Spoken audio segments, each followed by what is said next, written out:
রাজ্যের মুখ্যমন্ত্রী ডাক্তার মানিক সাহার উদ্যোগে বিদ্যুৎ মাশুল বৃদ্ধি নিয়ে ত্রিপুরায় বড়সড় স্বস্তির সিদ্ধান্ত নিল রাজ্য সরকার।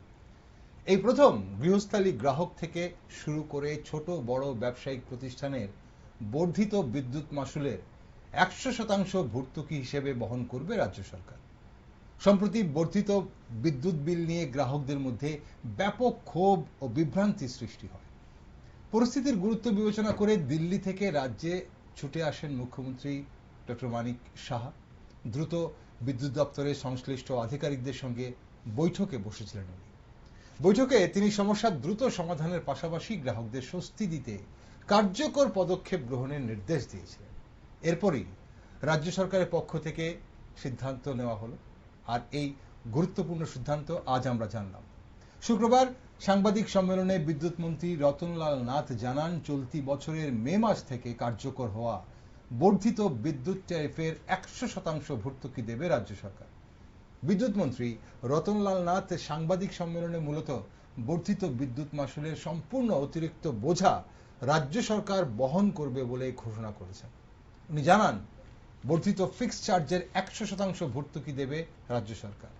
এর ফলে ত্রিপুরার প্রায় 10 লক্ষ বিদ্যুৎ গ্রাহক বাড়তি মাশুলের চাপ থেকে রেহাই পাবেন। গৃহস্থালী, বাণিজ্যিক, কৃষি ও শিল্প সব শ্রেণীর গ্রাহক এই সুবিধার আওতায় থাকবেন। ভর্তুকি 2026 সালের মে মাস থেকে কার্যকর হবে। যারা ইতিমধ্যে বাড়তি হারে বিদ্যুৎ বিল দিয়েছেন তাদের অতিরিক্ত অর্থ সেপ্টেম্বর, অক্টোবর ও নভেম্বর পরবর্তী 3টি বিলিং চক্রে সমন্বয় করে দেওয়া হবে। এখন রেলওয়ে ট্র্যাকশন এই 100% ভর্তুকির আওতায় থাকবে না। প্রতিরক্ষা, রেলওয়ে ও জাতীয় সম্প্রচার সংস্থার ক্ষেত্রে বর্ধিত মাশুলের 15% ভর্তুকি দেওয়ার কথা জানানো হয়েছে। এই সিদ্ধান্তে সরকারের প্রায় 77.57 কোটি টাকা খরচ হবে এবং আরো 117.13 কোটি ব্যয়ের সংস্থান করা হয়েছে বলে মন্ত্রী জানান। তবে এই ঘোষণার পর স্বাভাবিকভাবেই মানুষের মনে কয়েকটি প্রশ্ন উঠতে শুরু করেছে। 100% ভর্তুকি ঠিক কোন চার্জে? শুধু বর্ধিত ফিক্সড চার্জ, নাকি এনার্জি চার্জ, এফপিপিসিএ সহ মাশুল বৃদ্ধির প্রতিটি অতিরিক্ত অংশই এর আওতায় থাকবে? মে মাস থেকে এই যে কার্যকর হওয়া ভর্তুকি কতদিন চলবে? ভর্তুকি বন্ধ হলে গ্রাহকদের ওপর আবার কি একই বোঝা ফিরে আসবে? টিইআরসির নির্ধারিত মাশুলে যদি বহাল থাকে তাহলে ভবিষ্যতে আবার মাশুল বাড়ার সম্ভাবনা কতটা? তবে আরো একটা গুরুত্বপূর্ণ বিষয়, অনেক গ্রাহকের অভিযোগ ছিল স্মার্ট মিটার চালুর পর বিল বেড়েছে। ভর্তুকি কি শুধুমাত্র টিইআরসির নির্ধারিত অতিরিক্ত মাশুলের ক্ষেত্রে, নাকি অস্বাভাবিক বিলের অভিযোগও খতিয়ে দেখা হবে? নমস্কার, আমি দীপেন আর আপনারা দেখছেন নিউজ ভ্যানগার্ড। বর্ধিত বিদ্যুৎ ট্যারিফের 100% ভর্তুকি নিয়ে একটি গুরুত্বপূর্ণ টক শোতে আজ আমার সাথে রয়েছেন ত্রিপুরা ইলেকট্রিসিটি কনজিউমার্স অ্যাসোসিয়েশনের কনভেনার সঞ্জয় চৌধুরী এবং কৈলাসহর থেকে অনলাইনে আমাদের সঙ্গে জুড়ে গেছেন বিশিষ্ট সমাজকর্মী ভাস্কর ঘোষ অধিকারী। আপনাদের দুজনকে স্বাগত আজকের অনুষ্ঠানে। সঞ্জয়বাবু, 100% ভর্তুকির ঘোষণাকে আপনি কিভাবে দেখছেন? এটা কি শুধুই তাৎক্ষণিক একটা স্বস্তি, নাকি বিদ্যুৎ মাশুলের সমস্যার একটি দীর্ঘমেয়াদী সমাধানের পথ তৈরি করেছে বলে আপনি মনে করেন? বিগত কিছুদিন যেভাবে একটা মানুষের মধ্যে ক্ষোভ সঞ্চার হয়েছিল গ্রাহকদের মধ্যে এবং যে বিভ্রান্তিটা ছিল, সেটা অনেকটা সমস্যার সমাধান হলো বলে মনে করেন? অ্যাকচুয়ালি আমরা আশা করেছিলাম রাজ্য সরকার আজকে এটা যেটা ঘোষণা দেবে মাননীয় বিদ্যুৎ মন্ত্রীর সাংবাদিক সম্মেলন থেকে, যে বর্ধিত যে মাশুল এবং ফিক্সড চার্জ যেগুলি বাড়িয়েছে সেগুলি বাতিল করে দেবেন। আচ্ছা। অথবা এগুলি বাতিলের জন্য রেগুলেটরি কমিশনের কাছে তারা রাজ্য সরকারের পক্ষ থেকে পুনর্বিবেচনার একটা দাবি জানাবেন, প্রস্তাব রাখবেন, কিন্তু সেটা ওনারা করেননি। যাই হোক, ওনারা বলেছেন যে 100% বিদ্যুৎ মাশুল যেটা বৃদ্ধি হয়েছে সেই বৃদ্ধির অংশটা ওনারা ভর্তুকি হিসেবে দিয়ে দেবেন। এখন কতদিন দেবেন এটা বলেননি। যদি বাতিল না হয় তাহলে আগামী দিনে সেটা গ্রাহকদের উপর যেদিন থেকে রাজ্য সরকার ভর্তুকিটা বন্ধ করে দেবে সেদিন থেকে আবার বাড়তি দামটা আবার চাপিয়ে দেওয়া হবে। উনি অনেক কথা বলেছেন, কিন্তু স্পষ্টভাবে যে এই যে F P P C A, fuel and power purchase cost adjustment, যেটা পার ইউনিট 1 টাকা 30 পয়সা, 25 পয়সা, 40 পয়সা, বিভিন্ন সময় বিভিন্ন স্ল্যাবে বিভিন্ন দামে ওনারা নিচ্ছেন, সেটা বাতিল করেননি। ওনারা ফিক্সড চার্জ যেটা পার কিলোওয়াট 70 টাকা করে, সেটাও বাতিল করেন, এবং সেটা ভর্তুকিতে ওনারা নেবেন কিনা তার স্পষ্টতা নেই। এফপিপিসিএ যেটা, সেটা ওনারা সম্পূর্ণটাই ভর্তুকি হিসেবে রাজ্য সরকার দেবেন কিনা তারও কোনো স্পষ্ট নেই। ডিউটি চার্জ, যে ডিউটি চার্জ 400 টাকার উপরে গেলেই 5% ট্যাক্স আদায় করা হয় সরকারের পক্ষ থেকে, সেটা পুরনো ইয়েতে, নতুন মাসুল বৃদ্ধিতে 400 টাকাটা ওনারা 1000 টাকা করতে পারতেন, কিন্তু ওনারা করেননি। ফলে এখন এই যে 5% ট্যাক্স ওনারা বাতিল করেননি।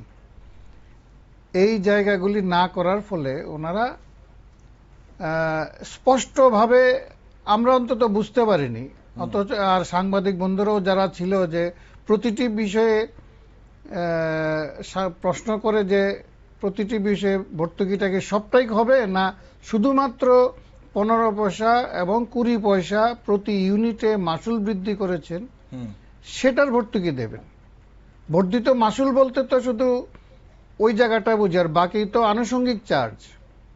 তার পাশাপাশি যে কারণে গ্রাহকদের সবচেয়ে বেশি ক্ষোভ বিক্ষোভ প্রকাশিত হচ্ছে, স্মার্ট মিটার এবং প্রিপেড স্মার্ট মিটার বাতিল করার যে জায়গাটা, পুরনো ব্যবস্থা, পুরনো যে ডিজিটাল মিটার সেটাতে ফিরে যাওয়ার, সেই জায়গাতে ওনারা নিশ্চুপ থাকলেন, এবং সেই বিল বৃদ্ধির একটা কারণ হিসেবে যেটা আমরা দেখছি, মানুষ শুধু আমাদের রাজ্য না, ভারতবর্ষের প্রতিটি রাজ্যে এই স্মার্ট মিটার নিয়ে ক্ষোভ হচ্ছে, বিক্ষোভ হচ্ছে, এবং বিলটা বেড়ে যাচ্ছে।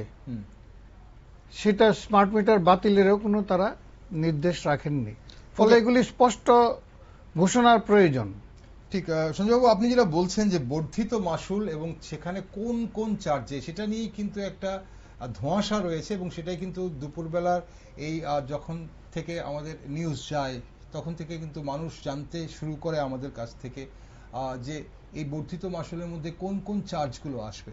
আমরা খুব যদি সহজ করে বলি, আমাদের যারা গ্রাহকরা রয়েছেন, বিশেষ করে গৃহস্থালী ডোমেস্টিক গ্রাহকরা, কোন কোন খাতে আমরা বিদ্যুৎ নিগমকে টাকা দিচ্ছি, চার্জ দিচ্ছি। আমাদের একটা হচ্ছে এনার্জি চার্জ, যেটা আমাদের ইউনিট কনজিউম থেকে এনার্জি চার্জ হয়, কত ইউনিট আমি বিদ্যুৎ ব্যবহার করলাম, এবং সেই তার সঙ্গে আছে meter rent, duty charge, fixed charge, sundries এবং ফুয়েল চার্জ বা এফপিপিসিএ যেটা নেওয়া হচ্ছে। এই করে বিভিন্ন খাতে কিন্তু বিভিন্ন চার্জ ধরা হচ্ছে। এখন বর্ধিত মাসুল, আপনি যেটা বলছিলেন যে আপনারা এখনো ক্লিয়ার না, এখানে একটা ধোঁয়াশা রয়েছে। বর্ধিত মাসুল, মাসুল বলতে আমরা কোনটাকে বোঝাই? যে মানে এখানে ইউনিট চার্জ, কারণ ওনাদের যে সাংবাদিক সম্মেলনের যে লিখিত বক্তব্য, তার মধ্যে কিন্তু ডিটেলস নেই। উনি লেফট্রন্ট সরকারের আমলে কত বাড়িয়েছে, ওনারা কত বাড়িয়েছেন এবং তথ্য দিয়েছেন, এই সমস্তগুলি করেছেন, কিন্তু এগুলি তো রাজনৈতিক বক্তব্য। কিন্তু ধোঁয়াশাটা এই জায়গাটাতেই, যে কোন চার্জে কমেছে সেটা নেই। আসবো আমি আপনার কাছে আরেকটু বিস্তারিত আসবো। তবু ফাঁকে দিয়ে বলি, তবু ধন্যবাদ তাদেরকে যে বিদ্যুৎ মাসুলও যদি কমায়, তা মানে এইটা নেই, তাহলে সামান্য কিছু মানুষের কিছু, কোনটা কমাতে পারে কোনটা কমাতে পারে না সেই বিষয়টা নিয়ে আমরা আলোচনা করব, কিভাবে কোনটা কার এখতিয়ারে আছে আমরা সেই বিষয়টা একটু বুঝবো। কিন্তু আমাদের সঙ্গে কৈলাসহর থেকে জুড়ে গেছেন ভাস্কর ঘোষ অধিকারী। ভাস্কর দা, কৈলাসহরে বেসরকারি কম্পিউটার সংস্থার হাতে আছে এই বিদ্যুতের, আপনাদের বিদ্যুৎ যে আপনাদের সরবরাহ করা হচ্ছে, এখন সেখানে এই সিদ্ধান্ত, রাজ্য সরকার যে সিদ্ধান্ত নিয়েছে, তার কি প্রতিক্রিয়া কৈলাসহরে দেখা যাচ্ছে এই মুহূর্তে? দেখুন, আমাদের এখানে 2019 সন থেকে বেসরকারি বিদ্যুৎ সংস্থা সাই কম্পিউটার পুনরায় পরিবহন ব্যবস্থা দেখছেন এবং বিদ্যুৎ পরিবহন করছেন, এবং বিলিং যেটা করার ওনারাই করছেন, বিল নিচ্ছেন। বিলিং যেটা করার ওনাদের আবার দুটো সেগমেন্ট ওনারা করে রেখেছেন। একটা হচ্ছে নর্মাল যেটা আসছে আমাদের সেটা, আর একটা হচ্ছে সোলার যারা ইউজ করছেন অন গ্রিড সোলার, তাদেরকে আবার একটা সেকশন রেখে। যাই হোক, আলটিমেটলি সাইয়ের উপরে আমরা ডিপেন্ডেন্ট। পুরো নাম সাই কম্পিউটার লিমিটেড, ওনারা উত্তরপ্রদেশ। তো দেখুন, ওনাদের বিলিং যে প্রসেসটা আছে, সেই বিলিং প্রসেসটা নিয়ে যদি আমি কথা বলি, আমি বুঝতে পারি বা দেখতে পারি, আমরা যতটুকু বুঝছি সেটা কিন্তু পুরোটাই টিএসইসিএল যেটা করছে বা মেনটেন করছে, সেটার উপরে ওনারা পুরোপুরি নির্ভরশীল। তবে কিছু কিছু ক্ষেত্রে আমরা দেখতে পেয়েছি যে টিএসইসিএল সঙ্গে অসামঞ্জস্যতা আছে। যেমন ধরুন, রিবেটের ব্যাপার একটা আছে, মধ্যনিবিধি দেওয়া যায় ইত্যাদি বিভিন্ন ব্যাপার থাকে। এটা আমাদের সাইয়ে নেই, টিএসইসিএল এটা পাওয়া যায়। আর আমাদের এখানে আরেকটা ব্যাপার হচ্ছে, আমাদের এখানে সবকিছু পোস্টপেড, প্রিপেডের কোনো কিছু এখনো শুরু হয়। এখন সেই জায়গায় দাঁড়িয়ে বিদ্যুৎ মাশুল বৃদ্ধি হয়েছিল এবং যারা আগে 200 টাকা 300 টাকা বিল দিতেন, তারা এখন 700 টাকা দিতে হচ্ছে, 800 টাকা দিতে হচ্ছে। বা ধরুন, আমার বাড়িতেই আগে বিল আসতো 1600-1800 টাকা, আমার বিল এসছে প্রায় 3200 টাকা 3400 টাকা। এখন এই জায়গাতে আমাদের সবারই একটা ক্ষোভ ছিল এবং আমরা বিভিন্ন সময় বিভিন্নভাবে মন্ত্রী পরিষদের কাছে বা আপনার সরকারের কাছে পৌঁছানোর চেষ্টা করছিলাম এই বার্তাটাই, যে এই বর্ধিত জায়গাটা যেটা ওনারা করেছেন সেটা কমাতে। এখন ত্রিপুরাতেই আমরা দেখলাম, বা ভারতবর্ষের বিভিন্ন রাজ্যের সঙ্গে যদি আমরা তুলনা করি, তাহলে আমরা দেখতে পাবো ত্রিপুরার ক্ষেত্রে এই ঘটনাটা দেখলাম যে এই বৃদ্ধিটা কিন্তু মারাত্মক হয়েছে। এবং আমরা যদি ধরি যে বিভিন্ন ধরনের চার্জ মিলিয়ে আলটিমেটলি পার ইউনিটের দাম, সেটা যদি দেখি যে সবচেয়ে বেশি বোধহয় এখন ত্রিপুরা রাজ্যে আছে, আমার একটা ব্যক্তিগত ধারণা। পাশাপাশি আরেকটা ব্যাপার আমরা দেখি যে বিভিন্ন জায়গায় ভারতবর্ষের বিভিন্ন রাজ্যে যে একটা ফ্রি দেওয়া হয়, এটা 200 ইউনিট ফ্রি, প্রথম 200 ইউনিট ফ্রি, বা প্রথম 150 ইউনিট ফ্রি, প্রথম 250 ইউনিট ফ্রি। আমাদের ত্রিপুরা রাজ্যে কিন্তু সেই জিনিসটা একদমই নেই। যাই হোক, তারপরে আমরা বলছি যে বিদ্যুৎ মাশুল তো মারাত্মক বৃদ্ধি ঘটেছে এবং কৈলাসহর সেখানে ব্যতিক্রম নয়। ঊনকোটি জেলা, এই যে 100% ভর্তুকির ঘোষণা, ভাস্করদা, এই যে 100% ভর্তুকির ঘোষণা সাধারণ মানুষের তাৎক্ষণিক স্বস্তি ও সরকারের প্রতি আস্থা বাড়তে পারে, কিন্তু মানুষ কি এটিকে দীর্ঘমেয়াদী সমাধান হিসেবে দেখছেন, নাকি ভবিষ্যতে আবারও মাশুল বাড়ার একটা আশঙ্কা রয়েছে মানুষের মধ্যে? দেখুন, ভর্তুকি বা সাবসিডি যখনই আমাদের কথা প্রসঙ্গটা সামনে আসে, একদম জলজান্ত উদাহরণ বোধ আমাদের গ্যাসের ব্যাপারটা চলে আসে, গ্যাসের সাবসিডির ব্যাপারটা। আমরা প্রথম দিকে গ্যাস কিনলে পরে যখন যত টাকা ভর্তুকি পেতাম, সরাসরি আমাদের কাছে ডিবেট করে দেওয়া হতো, ইত্যাদি ব্যাপার থাকতো। তারপরে দেখলাম যে ডিবিটিএল চলে এলো এবং আমাদের অ্যাকাউন্টে সেই টাকাটা ভর্তুকি হিসেবে আসছে। তারপরে দেখলাম যে এই ভর্তুকি পরিমাণটা মারাত্মকভাবে কমে গেছে, এখন শুধুমাত্র 159 টাকা করে আমরা পাই। সুতরাং এই ভর্তুকি যেটা রাজ্য সরকার এই মুহূর্তে ঘোষণা করেছেন, বা আজকে যেটা ঘোষণা করেছেন, সেই জায়গায় আমরা বলতে পারি যে কতদিন ওরা চালিয়ে যেতে পারবেন বা কতদিন ওরা দিতে পারবেন, সেটা কিন্তু একটা সন্দেহের অবকাশ রয়ে গেছে। ভর্তুকিটা যদি আগামী দিনে না চলে, তাহলে নির্ঘাত সেই কোপটা আবার রাজ্যবাসীর উপরে বা আমরা যারা গ্রাহক আছি তাদের উপরে পড়বে। কারণ আমাদের কিন্তু এখানে কিন্তু অল্টারনেট কিছু নেই। আপনার হয়তো মনে থাকতে পারে যে আমাদের টিএসইএল এ যিনি এমডি আছেন, মিস্টার বসু, উনাকে যখন প্রশ্ন করা হয়েছিল একবার সাংবাদিক সম্মেলনে, উনি কিন্তু বলেছিলেন যে আপনি ইচ্ছে করলে আমার থেকে বিদ্যুৎ নাও নিতে পারেন।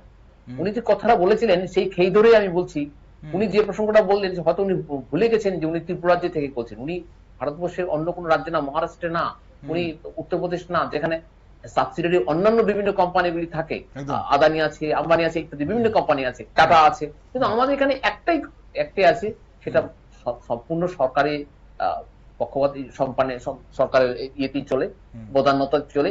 সেই টিএসইএল এ তাদের কাছে আমরা যেতে হবে এবং ওনাদের যে বর্ধিত মাশুল যদি ওনাদের দাম যে নিচ্ছেন সেটা যদি না কমান, আলটিমেটলি মানুষের ঘাড়ে কোপেসে পড়বে। এবং যে ব্যাপারটা আপনি বললেন, এই ভর্তুকির ব্যাপারটা, এটা আমি সম্পূর্ণ সজ্ঞানে বলছি, এটা নিয়ে কিন্তু আমি ব্যক্তিগতভাবে খুশি হতে পারছি। কারণ ভর্তুকি যেখানেই আসছে সেখানে কিন্তু ভয় থেকে যাচ্ছে যে আগামী দিনে কি ঘটবে, আগামী দিনে ভর্তুকি যদি চলে যায়, উঠে যায়, তো সেই কোপটা আবার আমার ঘাড়েই এসে পড়বে। ওকে, আসবো আপনার কাছে আমি আরেকবার। ভাস্করদা, এই যে সঞ্জয়, এই যে বর্ধিত মাশুলের কথা বলা হচ্ছে, এখন বর্ধিত মাশুলের পুরো বোঝা সরকার বহন করলে রাজ্য সরকারের কোষাগারের একটা দীর্ঘমেয়াদী আর্থিক চাপ তো পড়বে। সেটা আগামী দিনের জন্য গ্রাহকদের জন্য কতটা ভয়ের ব্যাপার হতে পারে, যেটা যেটা ভাস্করদা বলছিলেন যে যেহেতু এটা ভর্তুকি বলা হচ্ছে, ভর্তুকি মানে একটা সময় উঠে যেতে পারে।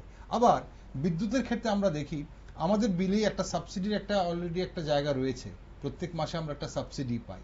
সেই সাবসিডিটা কি, সেটা দেওয়ার পরও আমাদের বিল এত আসছে কেন? সেই সাবসিডিটা কেন, কি দেওয়া হচ্ছে?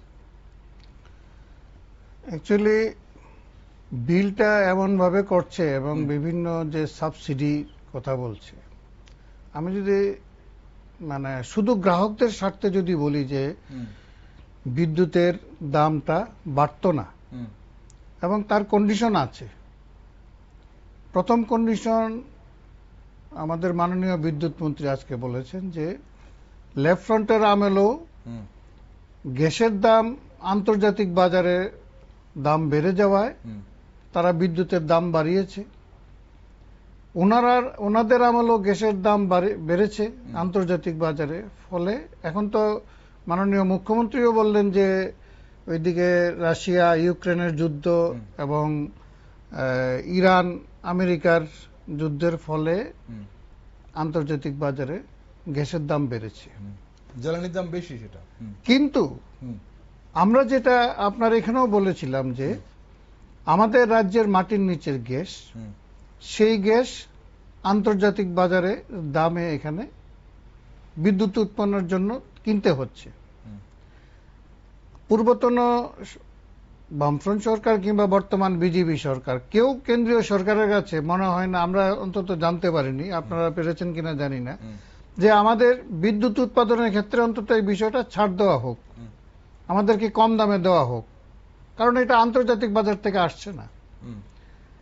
এটা যদি হয় তাহলে বিদ্যুৎ উৎপাদনে আমরা স্বয়ম্ভর এখানে ছিলাম, আমাদের এটা কমিয়ে দিয়েছে, কমিয়ে দিয়ে এই যে বাইরের থেকে যে বিদ্যুৎটা কিনছে, কিনার ফলে আমাদের এফপিপিসিএ যে fuel and power purchase cost adjustment, এই যে বাড়তি দামে বিদ্যুৎটা কিনছে, আমাদের এখানে উৎপাদনটা কমে যাওয়ায়, তাহলে সেটা যদি না করতে হয় এবং দ্রুত যুদ্ধকালীন পরিস্থিতিতে যদি রাজ্য সরকার একটা উদ্যোগ নিয়ে এগুলি ফুল প্লেজেডে বিদ্যুৎ উৎপাদনটা করতে পারে, তাহলে এই চার্জটা আমাদের কোনো গ্রাহকের লাগছে না। না, এখানে আমাদের যেটা, তাহলে কিন্তু বিদ্যুতের দামটা কমে যায়। না, আপনি যেটা বলছেন যে আমাদের এখানে যে বিদ্যুৎ উৎপাদনটা যেটা একটা ঘাটতি রয়েছে, সেটাকে যদি আবার ত্বরান্বিত করা হয় তাহলে আমরা নিজস্ব উৎপাদন আমরা ব্যবহার করতে পারি, তাহলে বাইরে থেকে বিদ্যুৎ কম কিনতে হয়। কিন্তু সেটা করতে গিয়ে যে আমার যে খরচা হবে, সেটা কি বা খরচা হবে বা ত্বরান্বিত করা যাচ্ছে না কেন, তার পেছনে কি মানে কোনো সলিড রিজন কি আছে কি? না না, অলরেডি তো একটা ইনফ্রাস্ট্রাকচার আছেই। বিদ্যুৎ উৎপন্ন যেতটুকু ওনারা যে মাননীয় মন্ত্রী বলেছেন যে রেগুলেটরি কমিশনের কাছে টিএসিসিএল একটা প্রস্তাব রাখে, সেই প্রস্তাবে কিন্তু ছিল যে তাদের কতটা শক্তি আছে এখানে পাওয়ার প্রোডাকশন করার, সেই অনুযায়ী তারা করছে না, এবং সেইটাই আমরা পয়েন্ট দেখিয়েছি যে কেন করছে না। তার দায়ভার গ্রাহকদের নয়। এবং ওনাদের ঘাটতির আরেকটা বিষয় আছে, তার পাশাপাশি উল্লেখ করি যে ওনারা বিভিন্ন সময়ে প্রকাশ্যেই বলেছেন যে বেশিরভাগ বিদ্যুৎ গ্রাহকদের কাছ থেকে ওনারা বিদ্যুৎ মাশুল আদায় করতে পারছে না, এবং তার একটা বড় ঘাটতি বৈধ গ্রাহকদের উপর মাশুল বৃদ্ধি করে চাপিয়ে দেওয়া হলো। তাহলে রাজ্য সরকার উদ্যোগ নিয়ে, মাননীয় মন্ত্রী বলেছেন যে লেফট ফ্রন্টের আমলের যে বিদ্যুৎ মন্ত্রী, উনি বলেছেন যে পত্রিকার কাটিং দিয়ে সাংবাদিক সম্মেলনে বলেছেন যে বিদ্যুৎ চুরি বন্ধ করা সম্ভব না, তার জন্য তো সরকার ওদেরকে শাস্তি দিল, জনগণ সরিয়ে দিল, আপনাদেরকে আনলো, তাহলে আপনারা এটা বন্ধ করুন। সমস্ত উদ্যোগে যদি সত্যি সত্যি যদি উদ্যোগ নেওয়া হয়, তাহলে এই যে 100% প্রায় 10.5 লক্ষ গ্রাহকের কাছ থেকে যদি বিদ্যুৎ মাশুলটা আদায় কেন হবে না? আদায় করার ইনফ্রাস্ট্রাকচার তার আছে, কাজে লাগাচ্ছে না, তাহলে সেটা করলেও বিদ্যুতের দাম বাড়াতে হয় না, ওকে, ঘাটতি থাকে না আর কি। ঠিক, আসলে এখন বিদ্যুতের দামটা কেন বাড়ছে, বর্ধিত মাশুল যাকে আমরা বলছি, সেটা কেন বাড়ছে, সেটা যেমন একদিকে একটা চিন্তার বিষয় বা আলোচ্য বিষয়, কারণ আমাদের বুঝতে হবে যে আজ যে ভর্তুকি সরকার দিচ্ছে, আগে থেকে কিন্তু বিদ্যুতের উপর একটা ভর্তুকি রয়েছে যেটা আমাদের বিলে প্রতিফলিত হয় প্রতি মাসেই, তার উপর এবার যে 100% ভর্তুকি সরকার দিচ্ছে, এটা সাময়িক স্বস্তি তো নো ডাউট, এটাতে কোনো বলার অপেক্ষা রাখে না, এটা অবশ্যই গ্রাহকরা সাময়িক একটা স্বস্তি পাবেন, কিন্তু একটা দীর্ঘমেয়াদী স্বস্তি কি পাবে? ভাস্কর দা, এই যে বিদ্যুতের তারিফ নির্ধারণের ক্ষমতা যেহেতু নিয়ন্ত্রক কমিশনের হাতে, তাহলে সরকার ভর্তুকি মানে দেওয়ার মাধ্যমে আসলে সমস্যার কোন অংশটা সমাধান করছে? মানে এটা কি সমাধান হলো বলে মনে হয়, নাকি কোনো একটা জায়গায় আমাদের অন্য কিছু ভাবা দরকার ছিল, যেমনটা সঞ্জয়বাবু বলছেন, মানে বাতিল করার যে দাবি উঠছিল যে বর্ধিত মাসুলটা, সেটার প্রয়োজন বেশি বলে মনে করেন? দেখুন, মেডিকেল সায়েন্সে বলা হয় যে অ্যালোপ্যাথির বাইরে যা আছে তাই সব অল্টারনেটিভ মেডিসিন। সুতরাং অ্যালোপ্যাথিটাকে মুখ্য ধরে, আবার হোমিওপ্যাথিতে যারা আছেন ওনারা বলেন যে সমাহ সমাং সমায়ন, আবার আয়ুর্বেদিক শাস্ত্রে যারা আছেন ওনারা বলেন যে সংশোধন সংযমন। সমাহ সমাং সমায়তি যে হোমিওপ্যাথিকে বলেন, অর্থাৎ হচ্ছে যে সমান সমানে যুক্ত করে সেই গ্রাসরুট থেকে তাকে একদম ছুড়ে ফেলে দেওয়া। আর আয়ুর্বেদিকে যারা বলছেন সংশোধন সংযমন, অর্থাৎ পুরো বডিটাকে আগে রেকটিফাই করতে হবে, তারপর তাকে ওষুধ প্রয়োগ করতে হবে। আর অ্যালোপ্যাথিতে বলছে তার যে কজ, সেই কজটাকে আমরা নির্মূল করার চেষ্টা করি। কিন্তু দেখা গেছে এটা একটা ঘটনা, আজকের দিনে পুরো ওয়ার্ল্ডে অল্টারনেটিভ মেডিসিন দিকে অর্থাৎ হোমিওপ্যাথ এবং আয়ুর্বেদিক দিকে মানুষ মারাত্মকভাবে ঝুঁকছে, এবং তার পরিণামে আমরা ভারতবর্ষে আয়ুষ দেখতে পাই, আয়ুর্বেদ, যোগা, ইউনানি, সিদ্ধান্ত। ঘটনাটা হচ্ছে যে আমাদেরকে রুটে যেতে হবে, যে বিদ্যুতের মাসুল কি কারণে বাড়লো, এখন বিদ্যুতের মাসুল যদি বেড়েই থাকে তাকে কিভাবে আমরা শেষ করতে পারি। এখন বিদ্যুতের মাসুল বৃদ্ধির অনেকগুলো কারণ, সেটা তো ইতিমধ্যে আমাদের স্টুডিওতে আলোচনা হয়ে গেছে।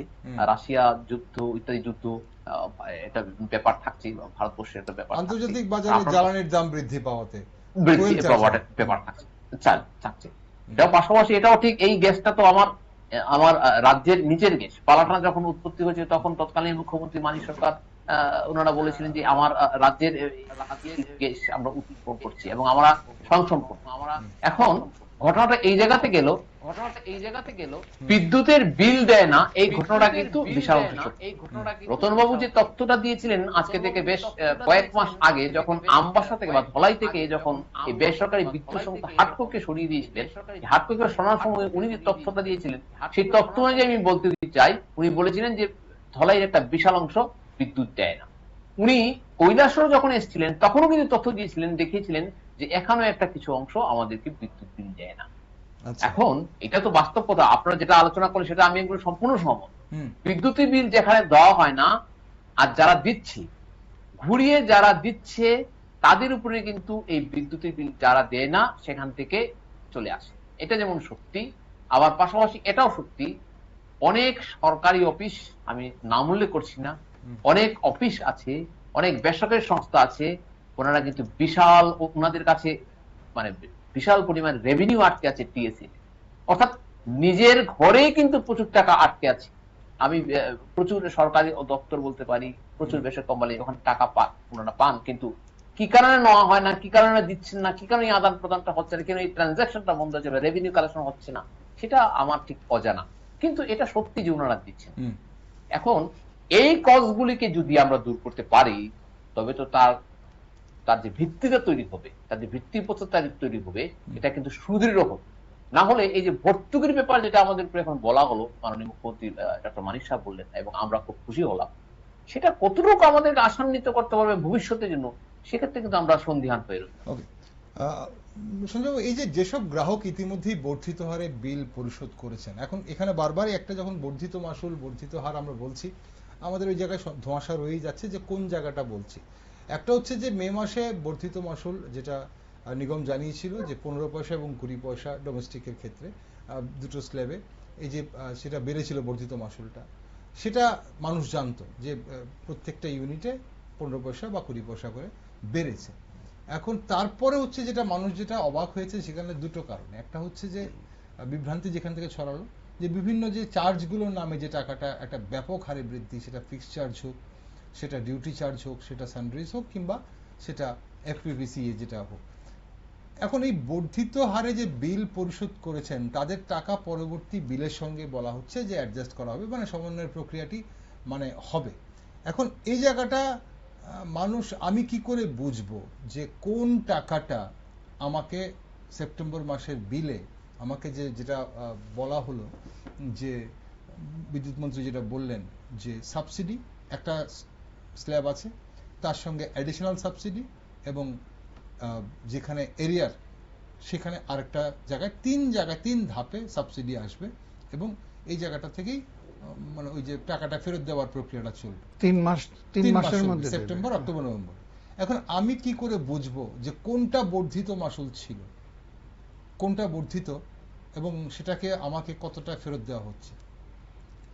আসলে বিষয়টা পরিষ্কার হয়ে যাব যদি সেপ্টেম্বর মাসে বিল পাওয়ার পর বলছেন পরিষ্কার হবো আমরা? বিল পাওয়ার পর, অথবা ওনারা যদি আজকে টিএসসিসিএল এর পক্ষ থেকেও যদি বলেন যে রাজ্য সরকার এই খাতে গুলি এত টাকা বৃদ্ধিতে ওনারা এটা দিচ্ছেন, ফিক্স চার্জ, তারপর হচ্ছে ফুয়েল চার্জ যেটা বলে এফপিপিসিএ, তারপর হচ্ছে বিদ্যুৎ মাশুল যেটা বর্ধিত করেছে, এটা এই জিনিসগুলি তখন আমরা দেখলে পরে বুঝবো যে এটা ওনারা এই খাতে দিয়েছেন। এটা স্পষ্ট না হওয়া পর্যন্ত আজকে সাংবাদিক সম্মেলন থেকে তাহলে এই জায়গাটা স্পষ্ট হচ্ছে না, কিন্তু আপনি বলছেন যে বা মানুষ আপাতত একটা স্বস্তি পেয়েছে যে 100% ভর্তুকি, যেটা রাজ্যের ইতিহাসে প্রথমবার, মন্ত্রী যেটা বললেন যে রাজ্যের ইতিহাসে এটা প্রথমবার হয়েছে, বিদ্যুৎ নিগম বা বিদ্যুৎ দপ্তর থেকে, সরকারের তরফ থেকে 100% ভর্তুকি দেওয়া হচ্ছে বিদ্যুতের বিলের উপর।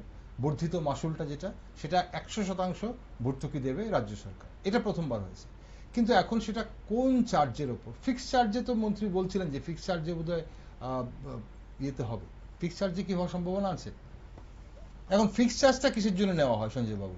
এই যে 4টে বিভাগে নেওয়া হয়, সেটা যদি একবার আপনি আবার আমাদের দর্শক বন্ধুদের বলেন, কারণ আপনারা এটা ভালো জানবেন। এই fix charge, duty charge, sundries এবং ফুয়েল চার্জ তো পরেরটা তো ঠিক আছে, যেটা ফুয়েলের জন্য আন্তর্জাতিক বাজারে জ্বালানি বেড়েছে।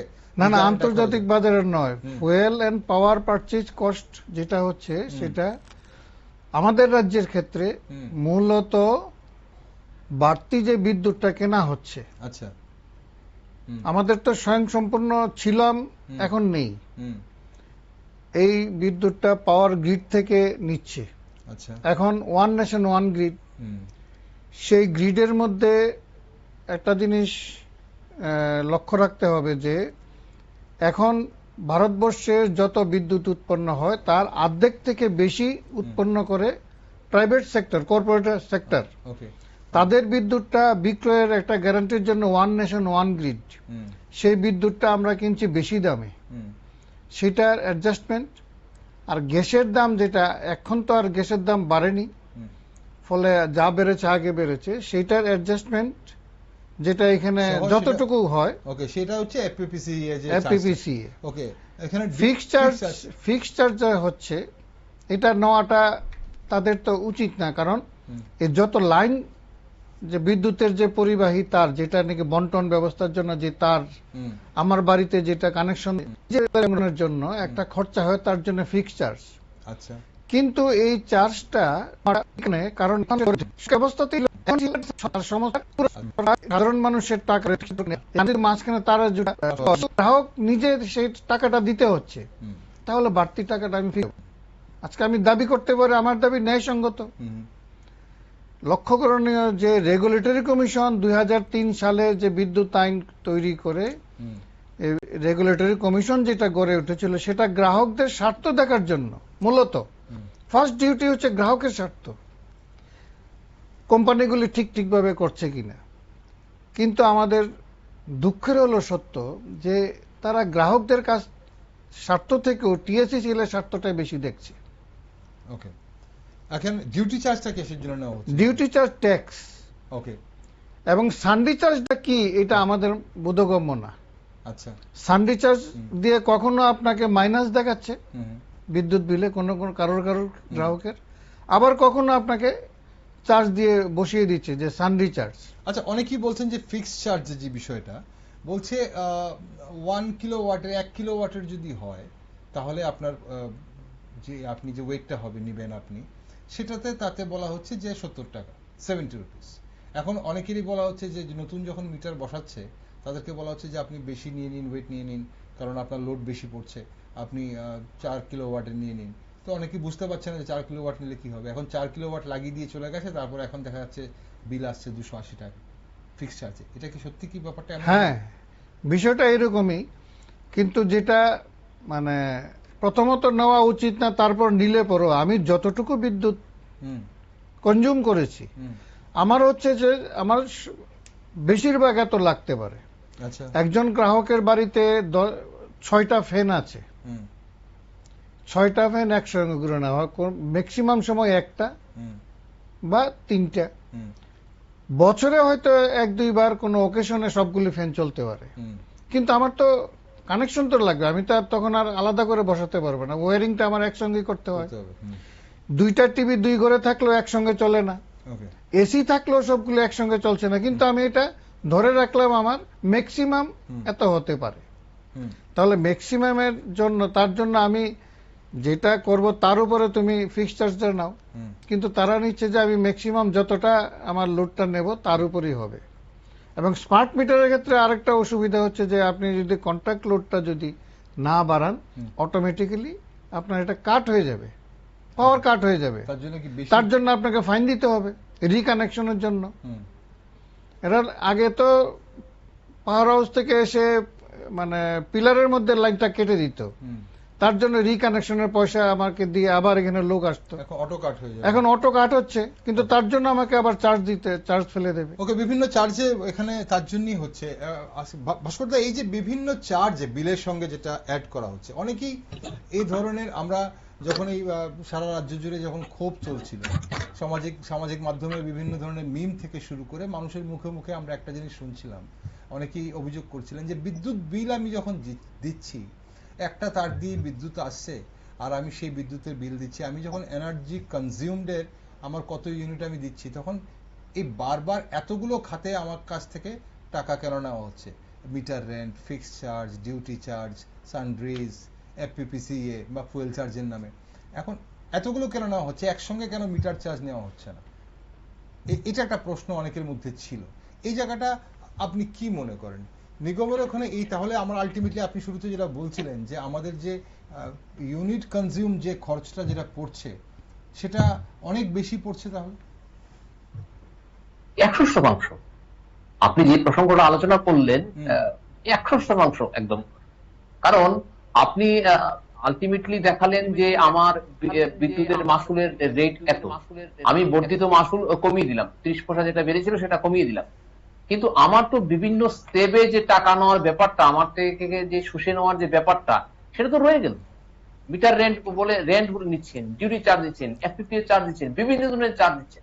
সেই সমস্ত কিছু চার্জ মিলিয়ে একজন গ্রাহক যদি কে দেখে যে আমার এত টাকা দিতে হচ্ছে, তাহলে সে দেখবে যে ভারতবর্ষের অন্যান্য রাজ্যের তুলনায় ত্রিপুরা রাজ্যের সবচেয়ে পার ইউনিটের দাম সবচেয়ে বেশি। একটু উদাহরণ দিয়ে দেখুন, আসামের রাজ্যে কি ঘটনা চলছে, আমাদের পার্শ্ববর্তী রাজ্য আসাম, দেখুন উড়িষ্যাতে কি চলছে, ওয়েস্ট বেঙ্গলে কি চলছে, আমি একদম সরাসরি বলছি। তাহলে আপনি সরাসরি বুঝতে পারবেন যে ওই রাজ্যগুলোর তুলনায় আমার ত্রিপুরা রাজ্যে পার ইউনিটের রেট অনেক বেশি পড়ছে। এটা একদম ঘটনা, বাস্তব ঘটনা। আপনি বর্ধিত মাসুল যেটা মন্ত্রী যেটা উত্তর করলেন, সেটা নিশ্চয়ই আমি সাধারণ গ্রাহক হিসেবে আমি তাকে সমর্থন করছি, আমি তাকে হার্দিক অভিনন্দন জানাচ্ছি মাননীয় মন্ত্রীকে। পাশাপাশি আমাকে দেখতে হবে যে এই যে ডিউটি চার্জ, এফপিপিএ চার্জ, বিভিন্ন সানড্রি ইত্যাদি যদি উইথড্র না হয়, তাহলে আলটিমেট যে গোল, আমার যে জায়গায় আমার টার্গেট ছিল, সেটা তো আমার কিছুই আমি পেলাম না। আলটিমেটলি বিলে গিয়ে দেখবেন কাজের বিল হতো ছিল 1000 টাকা, সে হতো এখন 50 টাকা, 60 টাকা বা 70 টাকা তার বিল কম। আর এখানে আরেকটা গুরুত্বপূর্ণ বিষয় হচ্ছে যে এই যে স্মার্ট মিটারের কথা বলা হচ্ছে বারবার, সময় খুব বেশি নেই ভাস্করদা হাতে। এই যে স্মার্ট মিটার চালুর পর বিল বেড়ে যাওয়া নিয়ে যে সাধারণ মানুষের অভিযোগ রয়েছে, 100% ভর্তুকির ঘোষণা কি সেই অভিযোগের সমাধান করছে, নাকি স্মার্ট মিটার ও বিলিং ব্যবস্থার পৃথক একটা পর্যালোচনা খুব জরুরি এই মুহূর্তে? খুবই জরুরি। স্মার্ট মিটার নিয়ে পুরো দেশ জুড়ে একটা আন্দোলন চলছে। আপনি যদি দেখেন, গতকাল ঝাড়খণ্ডে, দুঃখিত, গতকাল হায়দ্রাবাদে বিক্ষোভ দেখানো হয়েছে। বিভিন্ন ভারতবর্ষের বিভিন্ন জায়গা, বিভিন্ন স্থানে বিক্ষোভ চলছে, এমনকি পাঞ্জাবের কৃষকরা তো সেটি রাস্তায় নেমে আন্দোলন পর্যন্ত করেছে। সুতরাং এই যে স্মার্ট মিটার নিয়ে পুরো দেশ জুড়ে কিন্তু একটা বিক্ষোভ আছে। আমার মনে হয় এটা নিয়ে পুরোপুরি একটা পর্যালোচনা ভিত্তিক আলোচনা দরকার, এবং রেগুলেটরি কমিশন যারাই আছেন, যতটুকু আছেন, বা বিভিন্ন ধরনের অ্যাসোসিয়েশন এখন হয়েছে ভারত ত্রিপুরা রাজ্যে, সবাইকে নিয়ে বসে একটা গোল টেবিল বৈঠক হওয়া দরকার। স্মার্ট মিটার আলটিমেটলি আমাদেরকে কি লাভজনক না আমাদের ক্ষতির দিকে নিয়ে যাচ্ছে, সেই ব্যাপারটা সম্পূর্ণভাবে আলোচনার ব্যাপার আছে বলে আমি মনে করি। ওকে সঞ্জয় বাবু, এই যে স্মার্ট মিটার নিয়ে যে এত অভিযোগ ছিল, বা স্মার্ট মিটার নিয়ে মানুষ যেসব জিনিসগুলো বলছেন যে স্মার্ট মিটারের ফলে ইউনিট কনজিউমটাও বেশি হচ্ছে, একই ব্যবহারের পরও অনেকে অভিযোগ করছেন যে তার বিদ্যুতের বিল মানে ইউনিট কনজিউম অন্যান্য চার্জ মিলিয়ে তো বাড়ছেই, কিন্তু ইউনিট কনজিউমটাও বেশি হচ্ছে বলে অনেকে অভিযোগ করছেন। এই জায়গাটা একটা পৃথকভাবে আলোচনা করা বা একটা অডিট করে দেখা নিরপেক্ষ কোনো সংস্থাকে দিয়ে, এটা একটা প্রয়োজন ছিল বলে মনে করেন? আর আপনারা এই নিয়ে কোনো ধরনের মানে পরামর্শ দিয়েছেন নিগমকে? আমরা all India electricity consumer association সারা দেশব্যাপী এই স্মার্ট মিটারের বিরোধিতা করছে শুরু থেকেই। সেই অল ইন্ডিয়া ইলেকট্রিসিটি কনজিউমার অ্যাসোসিয়েশনের অনুমোদিতই আমরা ত্রিপুরা ইলেকট্রিসিটি কনজিউমার্স অ্যাসোসিয়েশন, আমরাও এই রাজ্যে আমরা বলেছি যে দুটোই স্মার্ট। আগে ডিজিটাল মিটারটাও স্মার্ট মিটার, এটাও স্মার্ট মিটার, কিন্তু এই স্মার্ট মিটারের ডাটা ট্রান্সফার করে, ডাটা যেমন যাচ্ছে আবার বাইরে থেকেও তাকে কন্ট্রোল করছে। ফলে তার মধ্যে যেটা মানে আশঙ্কা যেটা আমরা করছি যে কোনো বিদ্যুৎ বন্টন সংস্থা সেটা আপনাকে 50 ইউনিটের জায়গাতে 60 ইউনিট করে দিলে আপনার আমার কিছু করার থাকে না। এবং এই মিটারটা খুবই সেন্সিটিভ, যার ফলে মিটারের মধ্যে যে লাইট জ্বলে বা এমনিতে আমাদের ঘরে বিভিন্ন প্লাগ সুইচ খোলা আছে, সুইচ দেওয়া আছে, প্লাগের কিছু নেই, কিন্তু এটা বিদ্যুৎ সবসময় এটা প্রাকৃতিক ভাবে এটা ক্ষয় হবে, সেটাও সে কাউন্ট করে। এই যে ড্রপিং দিচ্ছে, যে সবচেয়ে বড় বিষয় হচ্ছে যখন ড্রপ করছে মানে লোডশেডিং হচ্ছে, 5 মিনিট 2 মিনিট 1 মিনিট পরেই আসলো, সঙ্গে সঙ্গে যেই ফ্যান, টিভি, ফ্রিজ এগুলি আবার ফুল পাওয়ারে প্রথম চলে যায়, তারপর তার ভোল্টেজটা কমে যায়। আচ্ছা, তাতে তখন একটা বাড়তি বিদ্যুৎ চলে মানে খরচ হয়ে যায়, সেটাও এটাতে কাউন্ট হচ্ছে। ফলে মিটার মানে ইউনিট কনজিউমটা বেড়ে যাচ্ছে। আচ্ছা, মানে আপনি বলছেন যখন বন্ধ অবস্থায় থাকে তখন হঠাৎ করে যখন সবগুলো একসঙ্গে চলে ওঠে তখন একটা বেশি মানে বিদ্যুৎ ব্যবহার হয়ে যায়। ফ্যান যেমন আপনি পুরনো ফ্যান, আমাদের ম্যাক্সিমাম ঘরে পুরনো ফ্যান, এই পুরনো ফ্যানগুলো শুরুতে 100 ওয়াট চলে যায়, আচ্ছা ভোল্টেজটা, তারপর এটা 60 ওয়াটে আসে, কোন কোন ফ্যানে 70 ওয়াটও থাকে। আধুনিক যে সমস্ত ফ্যানগুলি আছে 25 ওয়াটের, 40 ওয়াটের, 30 ওয়াটের আছে, সেগুলি আলাদা বেশি, সেগুলি সব মানুষ ইয়ে করতে পারবে না, এত টাকা খরচ করে আবার সমস্ত কিছু ইয়ে করার পক্ষে হয় না। ঠিক, অনুষ্ঠানের সময় ফুরিয়ে যাচ্ছে। ভাস্কর দা, শুধু গ্রাহককে ভর্তুকি দেওয়ার পরিবর্তে বিদ্যুৎ উৎপাদন, ক্রয়, সঞ্চালন ও বিতরণ ব্যবস্থার দক্ষতা বাড়িয়ে বিদ্যুতের প্রকৃত খরচ কমানোর সুযোগ কতটা রয়েছে বলে, যেটা কিছুক্ষণ আগে সঞ্জয়বাবু আলোচনা করছিলেন, সেটা কতটা রয়েছে এবং কতটা প্রয়োজন বলে আপনি একজন ধরুন সমাজকর্মী বলুন বা সাধারণ গ্রাহক হিসেবে, রাজ্যের নাগরিক হিসেবে আপনার কি মনে হয় সেটা? না, সেটা তো দরকার আছে, নিশ্চিত দরকার আছে, সেটা নিয়ে কোনো দ্বিমত আমি পোষণ করি না। পাশাপাশি আপনি যেটা বললেন যে সার্বিক উন্নয়ন, আমার ত্রিপুরার বিদ্যুৎ ব্যবস্থার সার্বিক উন্নয়ন যেটা দরকার, সেটা অবশ্যই দরকার। আমি যেটা পাশাপাশি মনে করি যে বিতরণ ব্যবস্থা, তার বন্টন, তার রেগুলেটরি, তার আইন কানুন সমস্ত কিছু দেখা দরকার। বা আমাদের যে একজন সাধারণ মানুষ যিনি আছেন, যিনি খেটে খাওয়া দিনমজুর যিনি আছেন, তার পক্ষে এই বিল দেওয়া কতটুকু সমর্থনযোগ্য বা উনি বিল দিতে পারছেন কিনা সেটা দেখা দরকার। কারণ মাননীয় মন্ত্রী কিন্তু আজ বলেছেন যে একজন রিক্সাওয়ালার ছবি উনি দেখে ওনার হৃদয়টা কেঁদে উঠেছিল। সুতরাং সেই জায়গা থেকে আমি বলছি যে আমার ত্রিপুরা রাজ্য অত্যন্ত গরিব একটি রাজ্য, সুতরাং সেই জায়গায় সাধারণ মানুষ দিতে পারছে সেটাও দেখা দরকার। ভারতবর্ষের পাশাপাশি আমরা তো যেহেতু গ্লোবালাইজেশন যুগে যাচ্ছি বা গ্লোবালাইজেশন আমরা চিন্তা ইতিমধ্যে আমরা ঢুকে গেছি, যাচ্ছি বলতে কি ইতিমধ্যে চলে গেছি, পুরো মাত্রা হয়তো অনেক ক্ষেত্রে হয়তো আমরা যাচ্ছি, কন্টিনিউয়াস আছি। তো সেই জায়গাতেও আমরা দেখতে হবে যে পুরো ভারতবর্ষের চালচিত্র কি, ভারত বিশ্ব কোন দিকে যাচ্ছে, সেই জায়গাটা আমরা দেখতে হবে। আরেকটা যে ব্যাপারটা উল্লেখ করেননি মন্ত্রী, সেটা হচ্ছে সবকিছু ঠিক আছে কিন্তু পরিষেবাটা যাতে ভালো হয়। আমি কৈলাসহরে আছি, কিছুদিন আগে যখন আপনাদের সাথে অনুষ্ঠান করছিলাম তখনও কৈলাসহরে বিদ্যুৎ ছিল না। আজকের দিনেও এই মুহূর্তে হয়তো আমার বাড়িতে বিদ্যুৎ দেখছেন, কিন্তু শহরে অনেক জায়গায় অন্ধকারে ডুবে আছে। এবং আজকের দিনেও আমার শহরে সন্ধ্যার পর থেকে এখনো পর্যন্ত প্রায় 6-7 বার বিদ্যুৎ গেছে। আমার বাড়ি একদম মূল শহরে এবং আমার বাড়ি থেকে সাই কম্পিউটারের দূরত্ব মেরে কেটে 100 মিটার বা 150 মিটার। এখন মূল শহরে যদি এই বিদ্যুৎ পরিষেবার ঘটনাটা ঘটে, তাহলে সহজে অনুমান করা যায় শহর থেকে যারা একটু দূরে আছেন, একটু যারা গ্রাম প্রান্তরে আছেন, তাদের এই জনপদগুলির অবস্থা কি বর্তমানে কি আছে। সুতরাং সার্বিক বিষয়ের যে উন্নতি, বিদ্যুতের একটা সার্বিক উন্নতির জন্য আমার মনে হয় সার্বিক একটা পরিচালনা ব্যবস্থার দরকার। এবং মাননীয় মন্ত্রীকে নিয়ে, মুখ্যমন্ত্রীকে নিয়ে, সবাইকে নিয়ে, যদি ওনারা যেতে বলছেন যে এটা সাধারণ মানুষের সরকার, সবাইকে নিয়েই একটা সার্বিক সিদ্ধান্ত হোক, যাতে সাধারণ মানুষের গ্রহণযোগ্যতা আরেকটু বাড়ে এবং বিদ্যুৎ নিয়ে মানুষ যাতে আর কোনো ধরনের কোনো কথা বলার সুযোগ না। ওকে, সঞ্জয় বাবু, একটা শেষ প্রশ্ন আপনার কাছে। এই যে 100% ভর্তুকির পর ত্রিপুরার বিদ্যুৎ খাতকে স্বনির্ভর ও আর্থিকভাবে টেকসই করতে সরকারের মানে পরবর্তী 3টে কি এমন পদক্ষেপকে অগ্রাধিকার দেওয়া উচিত বলে আপনি মনে করেন, আপনার সাজেশন? আমরা প্রথমেই মনে করি যে 10.5 লক্ষ গ্রাহকের কাছ থেকে বিদ্যুতের বিলটা যাতে প্রতি মাসে আদায় হয়, তার জন্য একটা যথার্থ পদক্ষেপ নিতে হবে। আচ্ছা।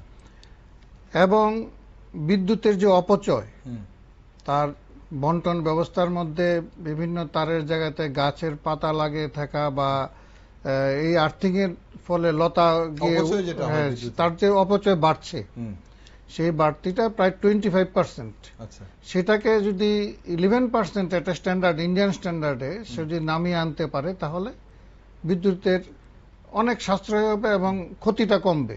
আচ্ছা। বিদ্যুৎ চুরিটা বন্ধ করতে হবে, এটা সরকারের উদ্যোগ লাগবে।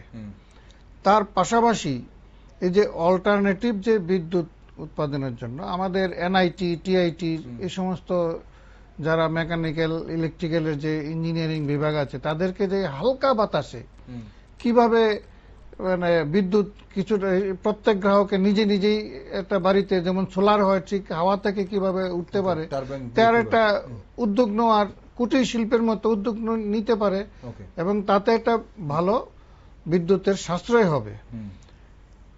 এবং এই যে মাথাবাড়ি যে প্রশাসন, তার যে এই যে টিএসিসিএল এর অতিরিক্ত যে তার ব্যয়, এই ব্যয়টা কমাতে হবে। হ্যাঁ, এবং বিদ্যুতের এই লাইন মানে সার্ভিসটা দেওয়ার জন্য এই আউটসোর্সিং নয়, নিজস্ব লাইনম্যান নিয়োগ করতে হবে। এবং প্রত্যেকটা মানে বিভাগের মধ্যে, তার সাব ডিভিশনের মধ্যে মিটার রিডার, যারা নাকি প্রত্যেক বাড়িতে প্রতিনিয়ত যাচ্ছে, আউটসোর্সিং হলে সেই সার্ভিসটা আসবে না, তার নিজস্ব লাগবে, দায়বদ্ধতা থাকবে, তাহলে বিদ্যুৎ বিলটাও আসবে, কালেকশন আসবেই। এবং আইনত আছেই কিভাবে 3 মাস না পরপর দিলে পরেই তার লাইনটা কাটা যাবে, কিন্তু সেখানে 1.5 বছর 2 বছর বিলই পৌঁছায় না। ওকে, ওকে, অসংখ্য ধন্যবাদ আপনাদের। তার পাশাপাশি আরেকটা একটু বলবো যে রাজ্য সরকারকে এই ভর্তুকি শেষ না, এই ভর্তুকিটা বাইরে থেকে যে বিদ্যুৎটা কিনতে হচ্ছে সেটা বহন করুক, গ্রাহকদের উপর না পড়ুক।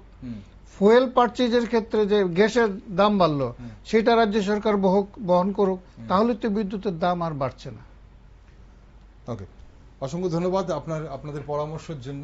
আপনাকেও ধন্যবাদ ভাস্করদা, আপনাকেও ধন্যবাদ সঙ্গে থাকার জন্য। আজকের এই গুরুত্বপূর্ণ আলোচনায় আপনারা দুজনই অংশগ্রহণ করলেন এবং আগামী দিনে কি হতে পারে, কতটা স্বস্তি দিতে পারে আজকের এই 100% ভর্তুকি, সেই বিষয় নিয়ে আপনাদের মতামত জানালেন। ধন্যবাদ দুজনকে। দর্শক বন্ধুরা, সবশেষে বলা যায় 100% ভর্তুকির এই সিদ্ধান্ত ত্রিপুরার বিদ্যুৎ গ্রাহকদের জন্য নিঃসন্দেহে একটা বড় স্বস্তির বার্তা। একই সঙ্গে এই উদ্যোগে মানুষের আস্থা ও সরকারি জনমুখী দৃষ্টিভঙ্গির প্রতিফলন। তবে এই স্বস্তিকে দীর্ঘস্থায়ী করতে বিদ্যুৎ ব্যবস্থার দক্ষতা, আর্থিক শৃঙ্খলা ও স্বচ্ছতা আরো বাড়ানো জরুরি। আজকের এই সিদ্ধান্ত যেন আগামী দিনের একটি আরো শক্তিশালী, সাশ্রয়ী ও টেকসই বিদ্যুৎ ব্যবস্থার ভিত্তি হয়ে ওঠে, এটাই কিন্তু সবার প্রত্যাশা। সঙ্গে থাকুন, বিদ্যুৎ ব্যবস্থার কি হচ্ছে আগামী দিনে সেদিকে আমরা অবশ্যই নজর রাখছি। আপনার সঙ্গে থাকুন এবং দেশ দুনিয়া সব গুরুত্বপূর্ণ খবর দেখার জন্য চোখ রাখুন শুধুমাত্র নিউজ ভ্যানগার্ডে।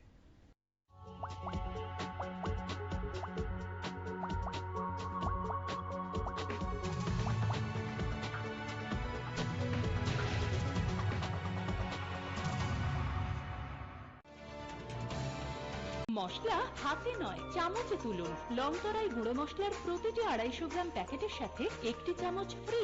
লংতরাই গুঁড়ো মশলা, রান্নায় তোমাকে চাই।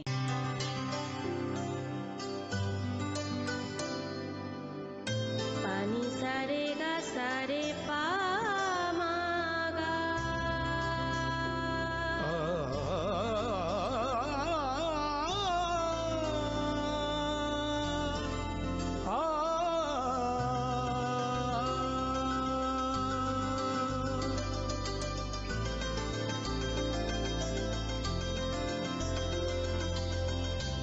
স্বর্ণকমল জুয়েলার্স, আপনার চেয়ে আপন।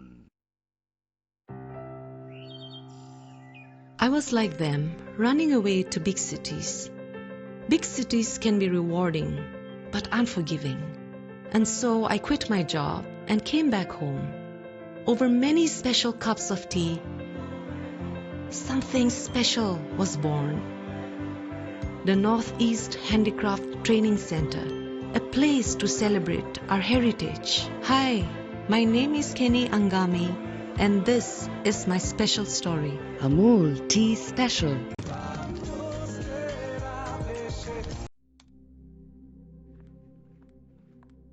রিয়া,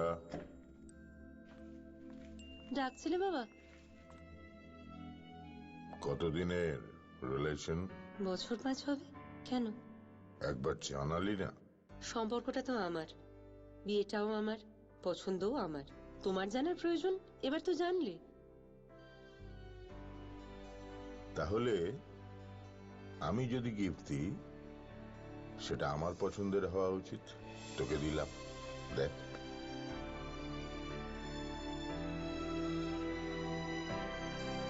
বাবা, 7 দিন ধরে অরিজিতের প্রোফাইল অবজার্ভ করছি। Good choice. তোমারও। রাধাকৃষ্ণ জুয়েলারি, ভালো লাগায় ভালোবাসায়।